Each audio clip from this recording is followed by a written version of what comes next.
Hi friends, ఇప్పుడు మన బెదంచెర్లో ఉన్నటువంటి చందు విఆర్ గేమ్స్కి వచ్చి ఉన్నాము. ఇప్పుడు అతని మాటల్లోనే మనం తెలుసుకుందాము. ఏం చేస్తున్నావు చూద్దామని వచ్చిన. అంటే 40 రోజులు అయింది కదా మనం మాలలు అయిపోయిన తర్వాత ఇప్పుడే ఫస్ట్ టైం క్లీన్ చేసుకుంటాం. క్లీనింగ్ పెట్టినావా మొత్తం షాప్ మొత్తాన్ని? మళ్ళీ ఎప్పుడు ఓపెన్ చేస్తారు? రేపే ఓపెన్ చేస్తారా?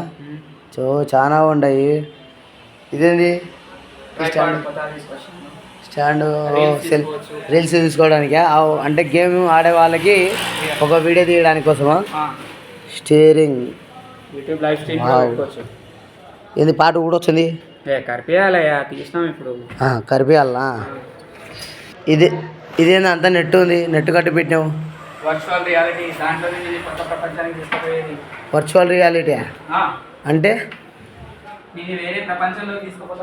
అంటే ఇందులోకి వచ్చి గేమ్ ఆడాలా? చూడండి ఫ్రెండ్స్, ఇందులోకి వచ్చి గేమ్ ఆడాలంట. చూసారు కదా ఫ్రెండ్స్, బెదంచెర్లలో గేమింగ్ ఆడాలనుకున్న చిన్నపిల్లలు పెద్దలు అందరూ చందు విఆర్ గేమ్కు విచ్చేసి ఆనందాన్ని పంచుకోండి. Like, subscribe, comment.